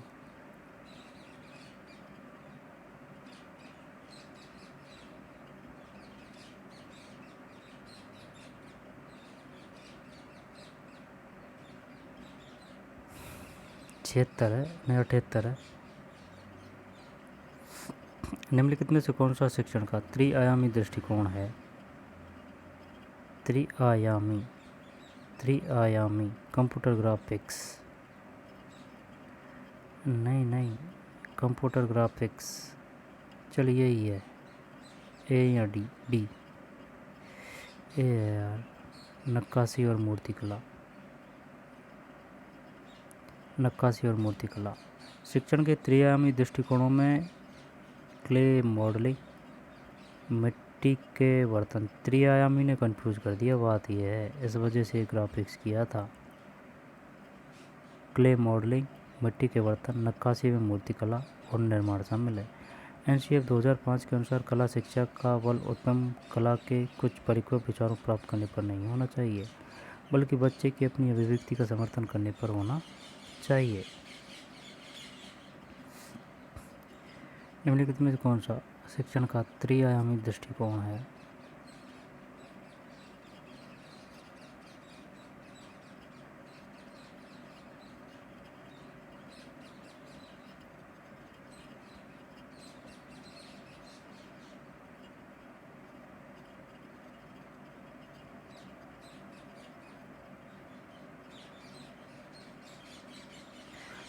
उत्तम कला के कुछ परिपक्व विचारों को प्राप्त करने पर नहीं होना चाहिए, बल्कि बच्चे की अपनी अभिव्यक्ति का समर्थन करने पर होना चाहिए। डिजिटल पीढ़ी को संदर्भित करता है। वे बच्चे जो केवल डिजिटल उपकरणों के उपयोग से सीख सकते हैं। वे बच्चे जो अपने डिजिटल उपकरणों के माध्यम से दुनिया से जुड़े हुए हैं। डिजिटल उपकरणों की पीढ़ी, डिजिटल तकनीक की शुरुआत के बाद जन्मे बच्चे।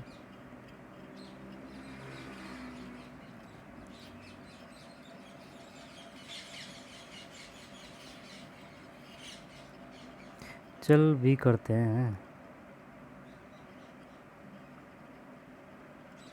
डिजिटल पीढ़ी उन बच्चों को संदर्भित करती है जो स्मार्टफोन, कंप्यूटर और टैबलेट के माध्यम से दुनिया भर में बड़े हो रहे हैं।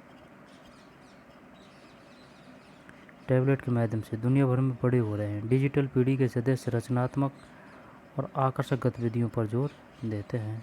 ये भी बात सही है।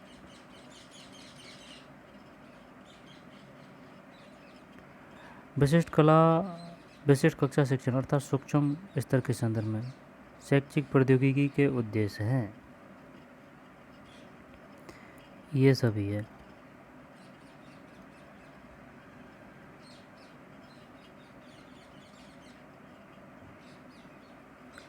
विद्यार्थियों की विशेषताओं और शैक्षिक आवश्यकताओं की पहचान करना एवं उनका विश्लेषण करना, विशिष्ट कक्षा के उद्देश्यों को निर्धारित करना और उनका व्यवहारिक रूप में वर्णन करना, निर्देश की सामग्री का विश्लेषण करना और उसे उचित क्रम में व्यवस्थित करना।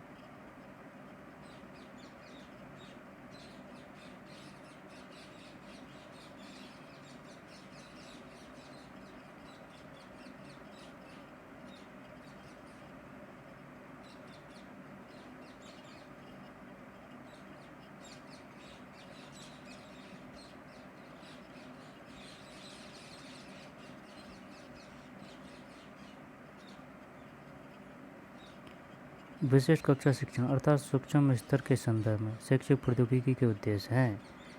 विद्यार्थियों की विशेषताओं एवं शैक्षिक आवश्यकताओं की पहचान करना और उनका विश्लेषण करना, विशिष्ट कक्षा के उद्देश्यों को निर्धारित करना और उनका व्यवहारिक रूप में वर्णन करना,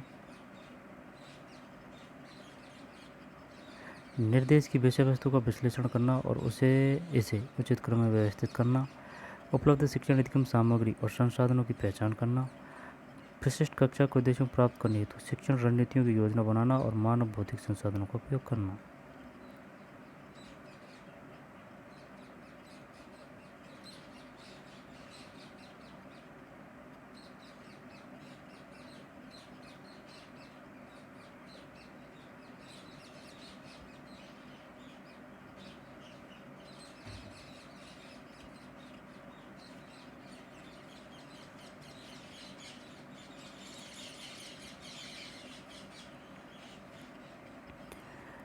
डिजिटल शिक्षा के संदर्भ में निम्नलिखित में कौन सा कथन गलत है?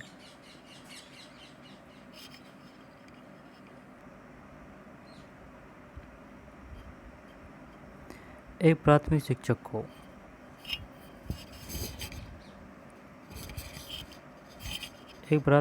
को शिक्षण और तैयारी के लिए कितने कार्य घंटे प्रति सप्ताह शिक्षा का अधिकार अधिनियम 2009 के अंतर्गत विहित किए गए हैं? 45 घंटे। KBSPRT 2017।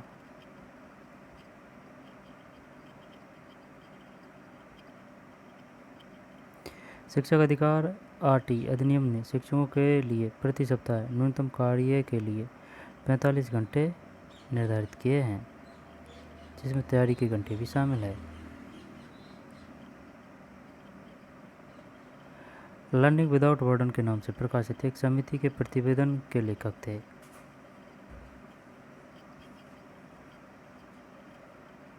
लर्निंग विदाउट बर्डन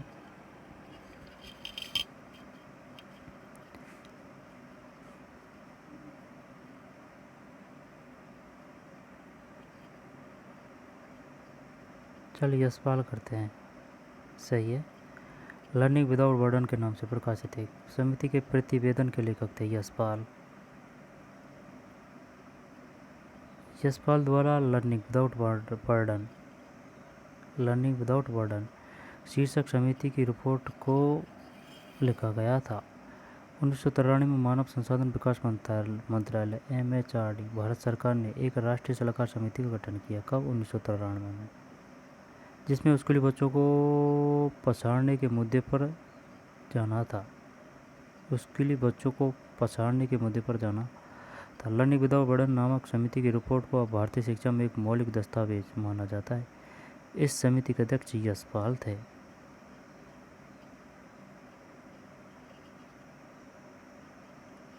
उन्नीस सौ 1993 में मानव संसाधन विकास मंत्रालय MHRD भारत सरकार ने एक राष्ट्रीय सलाहकार समिति का गठन किया, जिसमें स्कूली बच्चों को पछाड़ने के मुद्दे पर जाना था।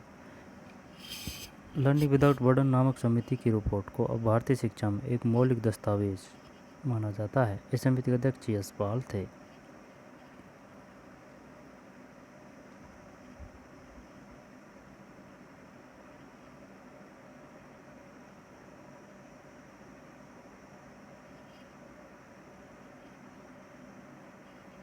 1993 में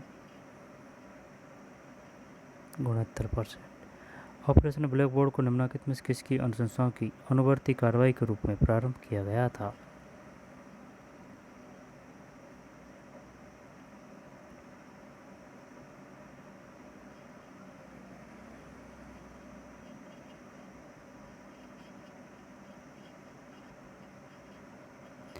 उन्नीस सौ 88, कोठारी कमीशन 1964-66, केंद्रीय शिक्षा सलाहकार बोर्ड, राष्ट्रीय शिक्षा नीति।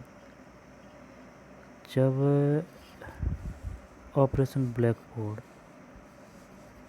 को निम्नलिखित में किसकी अनुशंसाओं की, जब ये राष्ट्रीय शिक्षा नीति है ना, 86।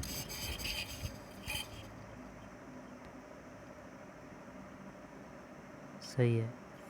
ऑपरेशन ब्लैक बोर्ड को निम्नलिखित में किसकी अनुशंसाओं की अनुवर्ती कार्रवाई के रूप में प्रारंभ किया गया था? राष्ट्रीय शिक्षा नीति 1986। प्राथमिक विद्यालयों को न्यूनतम आवश्यक सुविधाएं प्रदान करने हेतु NPE 1986 की सिफारिशों द्वारा वर्ष 1987 में ऑपरेशन ब्लैक बोर्ड शुरू किया गया था।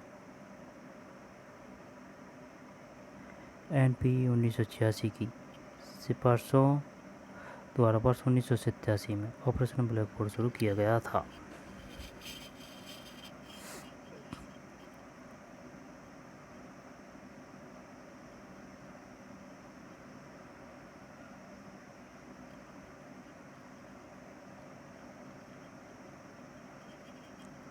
प्राथमिक विद्यालयों को न्यूनतम आवश्यक सुविधाएं प्रदान करने हेतु NPE 1986 की सिफारिशों द्वारा वर्ष 1987 में ऑपरेशन ब्लैक बोर्ड द्वारा शुरू किया गया था।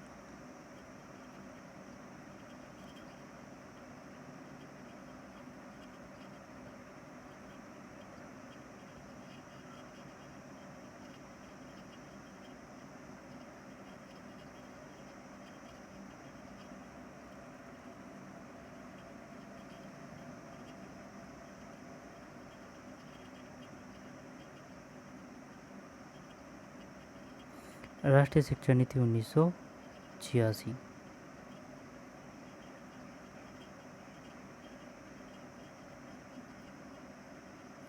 वर्ष 1987 में ऑपरेशन ब्लैक बोर्ड शुरू किया गया था।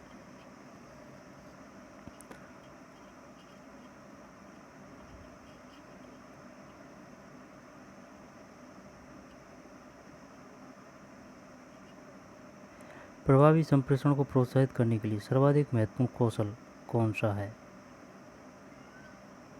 जब प्रभावी संप्रेषण को प्रोत्साहित करने के लिए सर्वाधिक महत्वपूर्ण कौशल कौन सा है? जोखिम उठाना, तुरंत जवाब देना, प्रभावी संप्रेषण को प्रोत्साहित करने के लिए सर्वाधिक महत्व, जोखिम उठाना, तुरंत जवाब देना, सक्रिय होकर सुनना, गैर शाब्दिक, ये तो है नहीं है।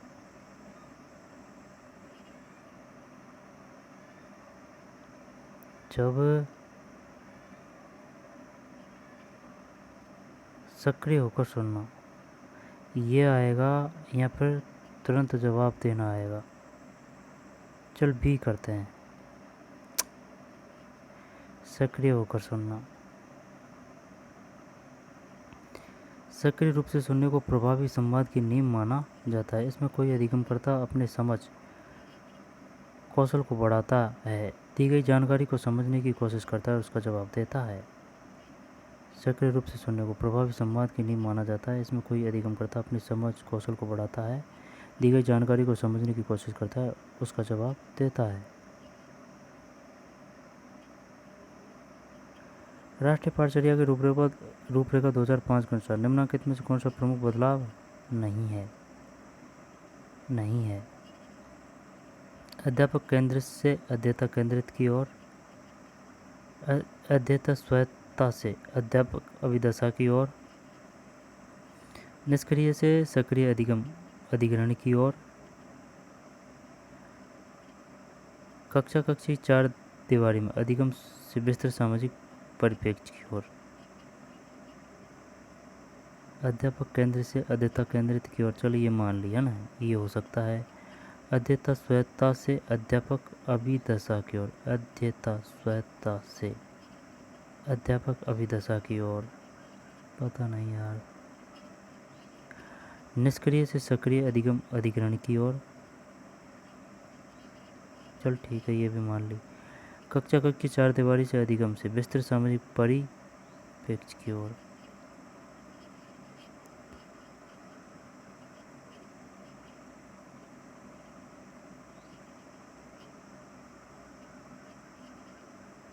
ये नहीं है, बी होना चाहिए यार इसमें, टी है। बात तो ये भी सही है, अध्येता स्वायत्तता से अध्यापक अभिदशा की ओर, लेकिन इसमें अपन ने समझा कि भाई ये अध्यापक की ओर झुकाव हो रहा है इसका, इस वजह से ये नहीं किया, तो ये तो सही है, इस वजह से किया था ये। भाई नहीं बताना है ना। अध्यापक केंद्रित से अध्येता केंद्रित की ओर, अध्येता स्वायत्तता से अध्यापक अभिदशा की ओर, निष्क्रिय से सक्रिय अधिगम अधिग्रहण की ओर। ठीक, ये नहीं है।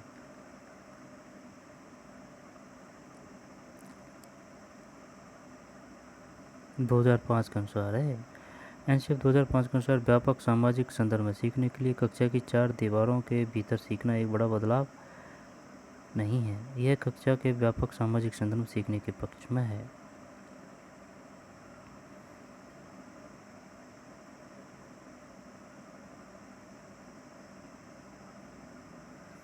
वर्तमान तीव्र प्रौद्योगिकी विकास काल में सबसे बड़ा अवंती प्रभाव होगा। शिक्षकों की भूमिका समाप्त हो जाएगी। अवंती मतलब तीव्र प्रौद्योगिकी विकास काल में, नहीं, समाप्त नहीं होगी। कक्षा कक्ष प्रखर होंगे, अधिक सुगमतर होगा, नैतिक मूल्यों का ह्रास होगा। अवंती का मतलब क्या है? अवंती बात समझ में नहीं आ रही है। अवंती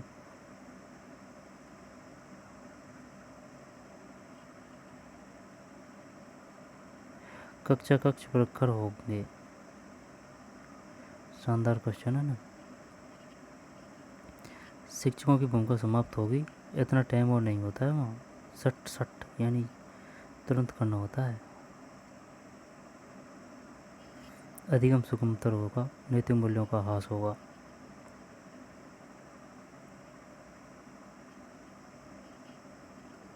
अधिगम सुगमतर होगा, चल सी कर दिया यार। ये है भाई, ये शायद हानि बोल रहा है ना। अवंती, अवंती का मतलब है सबसे बड़ा हानिकारक प्रभाव होगा, नैतिक मूल्यों का ह्रास होगा। सही है। तीव्र तकनीकी उन्नतीकरण के कारण नैतिक मूल्यों का गंभीर रूप से पतन हुआ है। एक डिजिटल परिवेश में कंप्यूटरीकरण, दूरसंचार और मीडिया को मिलाने को क्या कहते हैं? Online communication, integrate media, chat room, अभिसारिता। यही है ए, इंटीग्रेटेड मीडिया है भैया। एक डिजिटल परिवेश में कंप्यूटरीकरण, दूरसंचार और मीडिया को मिलाने को क्या कहते हैं? Integrated media. कंप्यूटिंग, दूरसंचार और मीडिया को एक डिजिटल वातावरण में एक साथ मिलाए जाने को एकीकृत मीडिया कहा जाता है।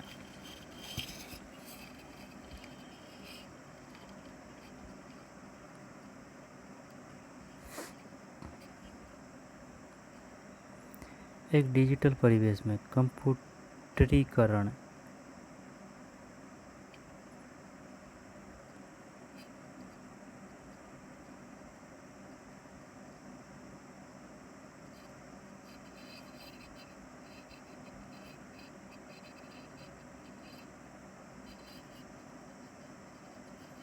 %, ने करंट,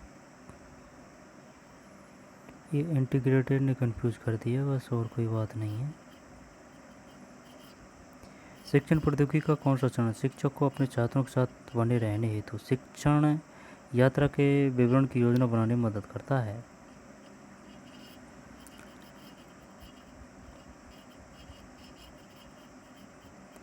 शिक्षण की योजना, शिक्षण का संगठन, शिक्षण का नेतृत्व, शिक्षण का नियंत्रण।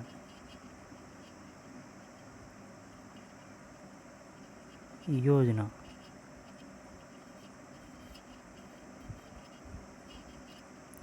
4 करेक्ट 4 रॉन्ग, बराबर है मामला। शिक्षण की योजना, शिक्षण की योजना शिक्षण प्रौद्योगिकी का पहला चरण है। यह एक शिक्षक को अपने छात्रों के साथ बने करने हेतु शिक्षण यात्रा के वितरण की योजना बनाने में मदद करता है। इस उद्देश्य के लिए यह बताता है कि शिक्षक को पहले शिक्षण अधिगम उद्देश्यों को निरूपित करने हेतु चल रही शिक्षण अधिगम प्रक्रिया के माध्यम से साकार करने की कोशिश करनी चाहिए और फिर निर्धारित उद्देश्यों की प्राप्ति के लिए बहुत सावधानी से योजना बनानी चाहिए।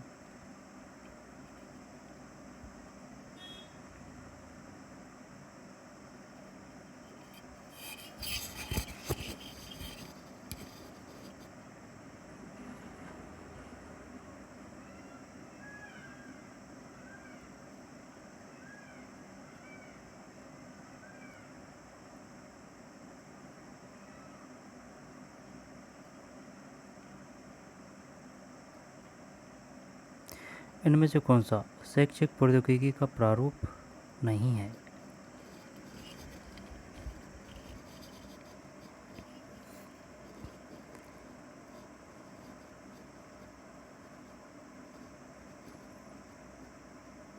व्यवहारिक नहीं है।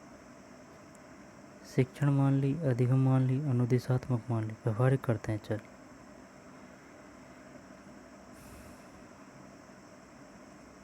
क्वेश्चन तो जो ओल्ड होते हैं वही होते हैं बेस्ट। शिक्षण प्रौद्योगिकी, अनुदेशात्मक,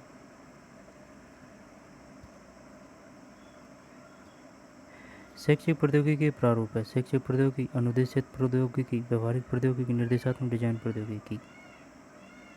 अधिगम नहीं है, कंफ्यूज करने के लिए दिया है अधिगम। यूजीसी द्वारा नियंत्रित विश्वविद्यालयों में शामिल है केंद्रीय विश्वविद्यालय, राज्य विश्वविद्यालय, मान्यता विश्वविद्यालय, उपरोक्त सभी।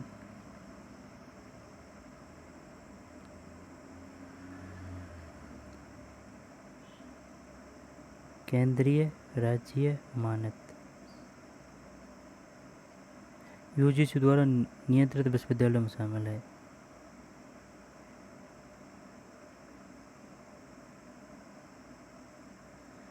निजी। राष्ट्रीय पाठ्यचर्या की रूपरेखा 2005 में कक्षा सेकंड तक गृह कार्य की अनुशंसा नहीं की गई। कक्षा थर्ड से प्रति सप्ताह कितने घंटे की गृह कार्य की अनुशंसा की गई है? देखें, 2 में कोई गृह कार्य नहीं है, ऐस करो। थर्ड में कितने घंटे के गृह कार्य की? सप्ताह की पूछ रहा है। सप्ताह के 2 घंटे।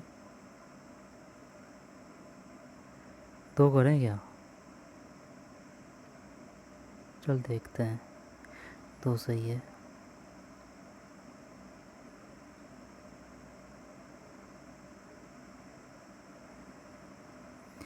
National council of education research and training NCERT ने मद्रास उच्च न्यायालय को बताया कि उसके द्वारा विकसित राष्ट्रीय पाठ्यचर्या फ्रेमवर्क NCF 2005 के अनुसार कक्षा सेकंड तक के छात्रों को कोई होमवर्क नहीं दिया जाना चाहिए और कक्षा 3 व 5 के बीच छात्रों को एक सप्ताह में केवल 2 घंटे के लिए होमवर्क देना चाहिए।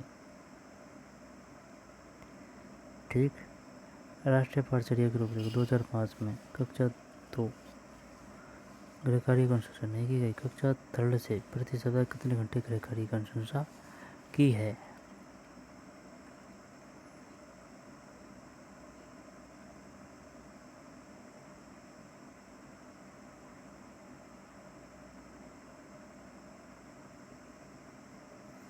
मद्रास उच्च न्यायालय को बताया कि फ्रेमवर्क NCF 2005 के अनुसार कक्षा सेकंड तक के छात्रों को कोई होमवर्क नहीं दिया जाना चाहिए। ठीक है ना? और कक्षा थर्ड और 5 के बीच छात्रों को एक सप्ताह में केवल 2 घंटे के लिए होमवर्क देना चाहिए। किसको बताया? NCERT ने मद्रास उच्च न्यायालय को बताया कि इसके द्वारा विकसित राष्ट्रीय पाठ्यचर्या फ्रेमवर्क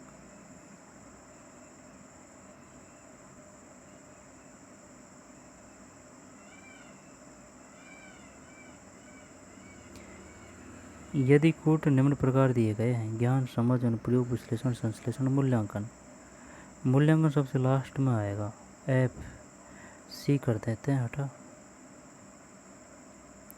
एफ के बाद में क्या आ गया? तो जी कहाँ है इसमें? A B C D E F, जब जी कहाँ है भाई?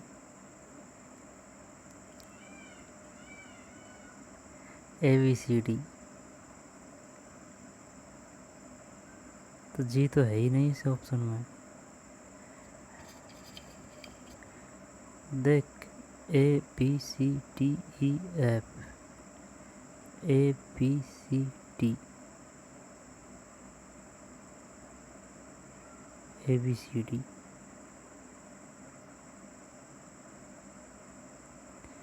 चल जाने दे। ब्लूम की वर्गीकरण रचनात्मक सोच के निम्न से उच्च स्तर तक हैं। ये स्तर हैं: ज्ञान है, निम्न से उच्च स्तर तक। ये स्तर हैं: ज्ञान है ना, ज्ञान है, फिर समझ, फिर अमल, फिर विश्लेषण, फिर संश्लेषण, फिर मूल्यांकन। ज्ञान, समझ, अमल, विश्लेषण, संश्लेषण, मूल्यांकन। ज्ञान सबसे छोटी है भाई ब्लूम के अनुसार। ज्ञान, समझ, अमल, विश्लेषण, संश्लेषण, मूल्यांकन। क्रियात्मक अनुसंधान किनके द्वारा दिया? क्रियात्मक अनुसंधान किसके द्वारा किया जाता है?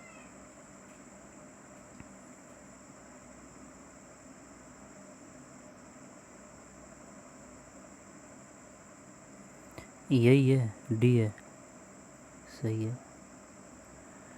क्रिया शोध ज़्यादातर शैक्षिक योजनाकारों और प्रशासकों द्वारा की जाती है जिनकी समान रुचि होती है। ठीक है ना। क्रियात्मक अनुसंधान किनके द्वारा किया जाता है? शैक्षिक नियोजनों और प्रशासकों द्वारा। क्रिया शोध ज़्यादातर शैक्षिक योजनाकारों और प्रशासकों द्वारा की जाती है जिनकी समान रुचि होती है। क्या प्रमुख कारण है कि सर्व शिक्षा अभियान जैसे कार्यक्रमों से वांछित शैक्षिक परिणाम उपलब्ध नहीं हो पाते हैं?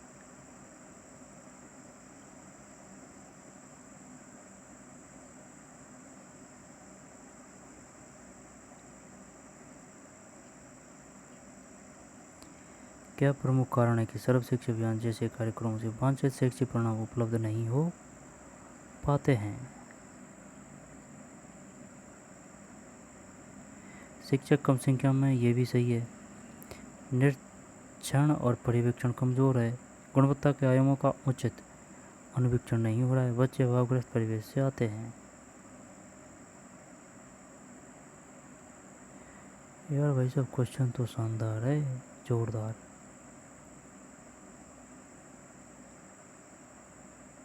शिक्षक कम संख्या में है, कमजोर है। निरीक्षण और पर्यवेक्षण, गुणवत्ता के आयामों का उचित अनुवीक्षण नहीं हो रहा है। चल सी करते हैं, सी सही है।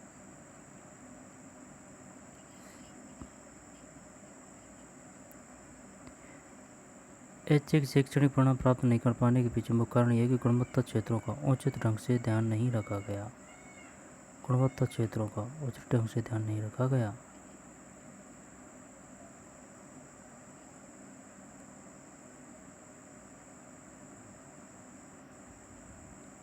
भूमिकाओं के अनुसार शैक्षणिक एजेंसियां किस श्रेणी में है?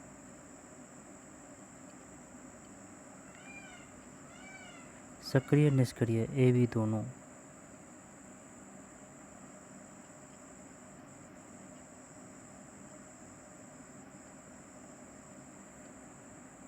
ठीक, तो चलिए मिलते हैं नई वीडियो में। धन्यवाद।